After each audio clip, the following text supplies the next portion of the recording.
आज आम प्रस्तुत करवा कलरा आलू भजा। एथिपाई मु छोट छोट आलू नेइछि एवं किछि कलरा नेइछि। एही गोल भजा पाई छोट छोट आलू ही परफेक्ट। एही आलू कलरा को भल भाबरे धोई एमिति गोल गोल करी काटिदबा। एहा अति पतला भाबरे न काटी एमति हल्का मोटा भाबरे काटिबा। एहा द्वारा कलरा एवं आलू गोटा गोटा भाबरे रहिबो, भांगिबो नाही। एबे आमे एहाकु सिझेइबा। एथिपाई मु सिझेइबा पाई किछि पानी एवं लूण हळदी नेली एवं एथिरे कटा हेइथिबा कलरा आलू को पकेइली। एबे आमे एहाकु सिझिबा पाई किछि समय छाड़ी देबा एवं एहाकु मु मझिरे मझिरे चेक करूछि। पानी मरी गले तळु पोड़ी जिवो, सेथिपाई मु याकु मझिरे मझिरे एमति गोळेई दउछि। आ अल्प पानी अछि, आ सिझिबा पाई किछि मात्र समय लागिबो।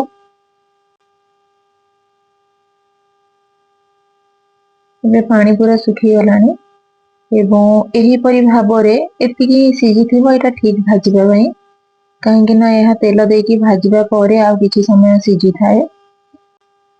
एबे आउ गोटे कढ़ेई नेली एवं एथिरे आपण चाहिबे तो सोरिष तेल देई परिबे। मु रिफाइन तेल देइछि एवं किछि पंच फुटण देइछि।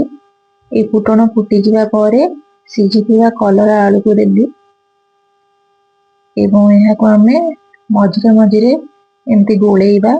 जदि आपणकर कलरा आलू अधिक सिझी जाई थाए ताहेले आकु ढांकुणी देबेनी, आउ जदि एहा हल्का टाण थाए ताहेले एहाको एमति मझिरे मझिरे गोळेई आपण ढांकुणी देई परिबे कढ़ेई रे।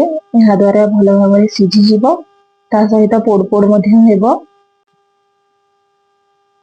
एमति मझिरे मझिरे एहाकु तळ उपर करूछि। जो पटटा भल भाबरे सेकी हो जाउछि ता अपोजिट साइड टा को मु कढ़ेई पटकु दउछि। एही परि भाबरे एटा केवल ए पचेइबा पई पोड़ पोड़ करी भाजिबा पई ही समय लागि थाए। एबे पाखा पाखी हेई गलानी, आ 5 मिनिट खन लागिबो। एबे आमे एथिरे दबा किछि जीरा गुंड एवं आपण चाहिबे तो हाथ लंका गुंड देई परिबे। घरे भजा हेइतिबा हाथ लंका गुंड, नचेते आपण किणा लंका गुंड मध्ये हल्का देई परिबे। एवं याको आमे देला परे किछि समय गोळेइबा एवं एटा भल भाबरे मिसिबा पई एथिरे आमे किछि तेल दबा। तेल देई दबा द्वारा लंका एवं जीरा गुंड भल भाबरे भजारे लागि जिवो एवं एही परि भाबरे एई लंका गुंड जीरा गुंड दबा परे 5 मिनिट पर्यंत एहाकु छाड़ी दबा। एहा द्वारा लंका गुंड एवं जीरा गुंडर जो स्मेल दिए से रहि न थाए। एबे हमर कलरा आलू भजा प्रस्तुत हेई गला। एहा पखाळ संगे बहुत बढ़िया लगे, आपण थरे निश्चय ट्राई करी देखंतु। एवं एही कलरा आलू भजा प्रस्तुति प्रणाली आपनको किपरि लागिला कमेंट बॉक्स रे मतामत अवश्य देबे। वीडियोटी भल लागिथिले लाइक टे अवश्य करिवे। आज पई एतिकी, पुणी देखा हेबो आउ एक नुआ रेसिपी सहित। नमस्कार, जय जगन्नाथ।